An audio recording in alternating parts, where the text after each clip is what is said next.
नमस्कार साथियों, स्वागत है आपका BNK24 यूट्यूब चैनल पे बहुत बहुत। साथियों, आज हम बात करने जा रहे हैं अपकमिंग IPO की। एक ऐसा IPO का रिव्यू करने जा रहे हैं जो कि पॉपुलर है काफ़ी।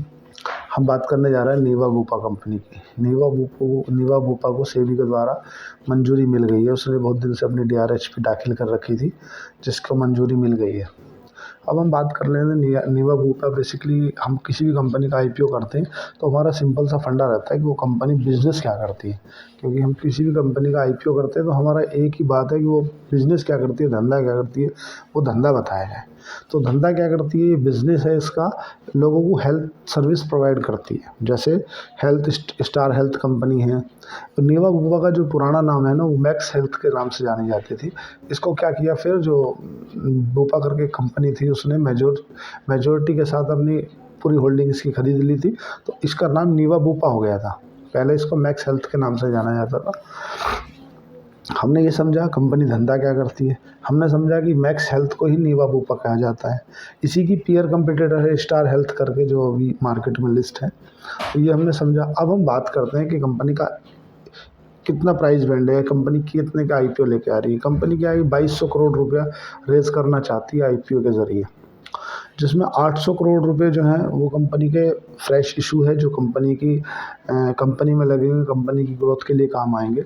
और जो 1400 करोड़ है वो ऑफर फॉर सेल के ज़रिए प्रमोटर अपनी हिस्सेदारी बेच रहे हैं। अब हमने जाना कि 2200 करोड़ का कंपनी इशू ला रही है, 800 करोड़ का फ्रेश इशू है, 1400 करोड़ का ऑफर फॉर सेल है। और हम जानते हैं प्राइस बैंड की। प्राइस बैंड क्या है, 70 रुपये से 74 रुपये के रेंज में है। और 200 शेयर का एक लॉट है, मतलब रिटेल भाई को 14,800 रुपये जैसा एक लॉट पे बनता है। अब हमने समझा। अब हम जानते हैं इसकी डेट क्या है। डेट क्या है कि 7 तारीख से 11 तारीख तक के बीच ओपन रहेगा नीवा बूपा। 12 तारीख को सभी को अलॉटमेंट आ जाएगा और 12 तारीख को ही रिफंड आ जाएगा अगर किसी को IPO नहीं लगता है तो। और अगर IPO लग जाता है तो 13 तारीख में क्या है कि उसके डीमेट अकाउंट में शेयर क्रेडिट कर दिए जाएंगे। और 14 तारीख को क्या है कि इस IPO की लिस्टिंग है। ये तो हमने समझा। अब हम ये समझते हैं कि कंपनी की प्रॉफिट ग्रोथ क्या है।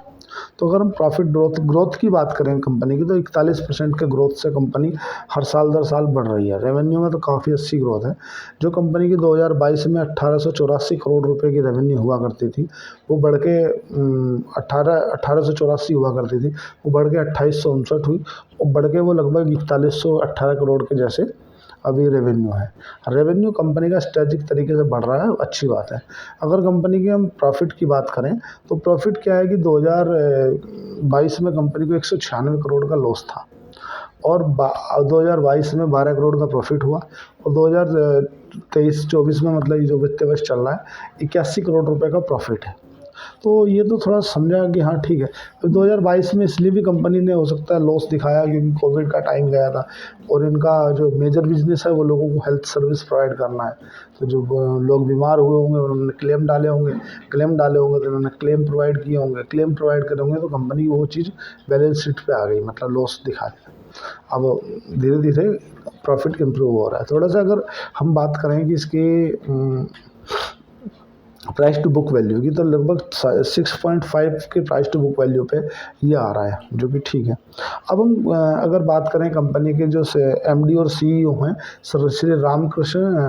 श्री कृष्ण रामचंद्रा, और जो कंपनी के जो CFO हैं श्री विश्वनाथन भी, उन्होंने ऐसा बताया कि हमारा जो पर्पज़ है पैसा जुटाने का, वो एक तो क्या है कि जो कंपनी के अंदर इनोवेशन लाना चाहते हैं, जैसे टेक्नोलॉजी को बढ़ावा देना चाहते हैं, जो कॉर्पोरेट गवर्नेंस का कुछ काम है उसके लिए पैसा चाहिए इनको, जो कंपनी के ऊपर डेट है मतलब उधारी है उसके लिए पैसा चाहिए। तो कंपनी का जो पर्पज़ है ना, वो 800 करोड़ जो कंपनी फ्रेश इशू के जरिए जुटाना चाहती है, उसी से ये कुछ डेट रिपे करेंगे, कुछ कॉर्पोरेट गवर्नर में यूज़ लेंगे और कुछ जो है कंपनी को अंदर टेक्नोलॉजी की इम्प्रूवमेंट करेंगे, जिससे जो आम जनता है, जो रिटेल भाई हैं, जो जहाँ तक अभी हेल्थ इंश्योरेंस की पहुँच नहीं है वहाँ तक भी इनकी पहुँच बन जाए। हमने पीयर कंपटीटर की बात करी कि जो इसका पीयर कंपटीटर है वो है तुम्हारा स्टार हेल्थ। अब हम बात करते हैं थोड़ा सा ओपनली खुल के बात करते हैं कि इसमें सब इतने महंगे वैल्यूएशन पे ला रही है, उसका कारण क्या है? देखो क्या है कि नीवा बूपा जो ना, पहले इसको हम एक वे से समझते हैं कि ऐसा क्यों है। देखो मार्केट शेयर ना नीवा बूपा का 16% है। अगर ऑल ओवर मार्केट की बात की जाए तो नीवा बूपा हुआ, स्टार हेल्थ हुई, ये नाम से बिकती हैं, मतलब ब्रांड है, ब्रांड के नाम से बिकती हैं, तो इसलिए इनका थोड़ा सा रेट भी है। और इसकी अगर पॉजिटिविटी की बात की जाए तो जो प्रमोटर है ना, 1 साल पहले मतलब जनवरी 2024 में प्रमोटर ने क्या है कि 74 रुपये के रेट से ऑफलाइन, उस समय मार्केट में तो अभी लिस्ट हो रही है, 74 रुपये के रेट से बूपा कंपनी जो इसकी प्रमोटर कंपनी है, मतलब बूपा होल्डिंग है ना, उसने 74 रुपये के रेट से ही माल खरीदा है। किनसे खरीदा है? अपने अन्य शेयर होल्डरों से। तो 74 रुपये के रेट से ये अभी रिटेलरों को भी लेके आ रहे हैं। तो थोड़ा सा देखने में तो ऐसा अट्रैक्टिव लग रहा है कि हो सकता है अब अभी इसका जीएमपी वगैरह ओपन हुआ नहीं है, तो जीएमपी ओपन हो जाए उसके बाद देखते हैं कि इसकी क्या डिमांड बन के आती है। और देखो इसका अपना 7 से लेकर 11 तक का ओपन खुला है, तो हो सकता है, अभी तो आज 6 तारीख है और कल यूएस में चुनाव भी है और परसों उसका रिजल्ट आ जाएगा, तो उससे मार्केट के सेंटिमेंट से फ़र्क पड़ेगा कि जीएमपी किधर जाएगा। जीएमपी एक अंदाज़ा है, जीएमपी को आप 100% जीएमपी के भरोसे नहीं रह सकते। जीएमपी तो एक अंदाज़ा है कि हाँ यार, ये इसका ये ग्रे मार्केट प्रीमियम चल रहा है। बट जो भी आपको आईपीओ में लगाना है, नहीं लगाना है, आप अपने फाइनेंशियली एडवाइज़र से सलाह करके ही करें।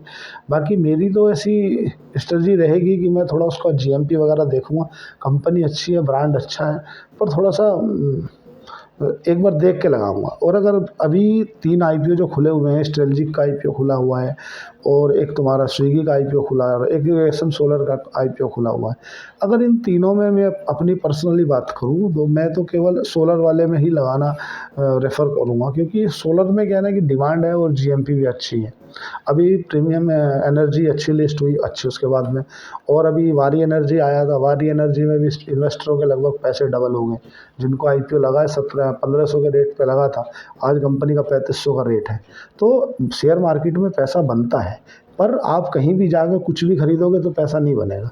देखो पेट भरना है तो घास खा के भी पेट भरा जा सकता है, मिट्टी खा के भी पेट भरा जा सकता है, पर नहीं, कुछ नहीं खरीदना। आपको अपनी एनालिसिस करनी है, अच्छे बिजनेस मॉडल पकड़ने हैं, इनका फ्यूचर में ग्रोथ है क्या नहीं है, ये इन खुद प्रॉफिटेबल है क्या नहीं है। लॉस मेकिंग बिजनेस में मैं खुद भी पैसा नहीं लगाता और मैं आईपीओ का रिव्यू ज़रूर कर देता हूँ, पर मैं किसी को मतलब अपने गज़न फैमिली मेम्बर में भी मैं किसी को सजेस्ट नहीं करता कि जो लॉस मेकिंग बिजनेस है उन पे पैसा लगाया जाए, क्योंकि उसका रीज़न ये है कि यार जो कंपनी खुद ही प्रॉफिट नहीं कर पा रही है तो अपने शेयर होल्डरों को कहाँ से प्रॉफिट देगी ला करके। और ऐसा भी हो सकता है अपने टोपी पहना रहे हो दूसरे। अब जो स्ट्रेटेजिक कंपनी जो है, इसका जो मेजर बिजनेस है ये अमेरिका में है, जो ये दूसरे हेल्थ सर्विस कंपनी है और हेल्थ इंश्योरेंस कंपनी का और जो हॉस्पिटल है उनके बीच का जो एक तरह से कॉम्बिनेटर का काम करती है, उनसे उनको पैसा दिलाने का काम करती है एक तरह से, कि आपने बीमा लिया स्टार हेल्थ से, आपने किसी का हॉस्पिटल में क्लेम डाला, हॉस्पिटल वाले को जो क्लेम दिलाने को मदद करेगी वो करेगी ये स्ट्रेटेजिक कंपनी जो अभी है। लेकिन पूरा का पूरा ऑफर फॉर सेल है, इसके जरिए मैं थोड़ा सा अलग हो रहा हूँ। दूसरा क्या, company high to price to earning ratio पे आ रही है, मतलब इतनी पी रेशो पे अभी हालांकि इस तरह की कोई कंपनी लिस्ट नहीं है, पर ऐसा नहीं है कि कहीं भी कुछ भी खरीद लिया जाए। मार्केट बहुत ही अनसर्टेनिटी से गुजर रहा है, जियो पॉलिटिक्स की कुछ कहा नहीं जा सकता है। अभी ऐसा सुनने में आ रहा है कि ईरान बोल रहा है कि हम फिर से इजराइल के ऊपर हमला कर देंगे, ऐसा हो जाता है। सुनने में आ रहा है कि ताइवान, चलो खैर वो एक अलग मैं दूसरी वीडियो बना दूंगा। तो साथियों आज के लिए इतना ही। चैनल को लाइक करें, सब्सक्राइब करें, कमेंट करें। धन्यवाद, थैंक यू।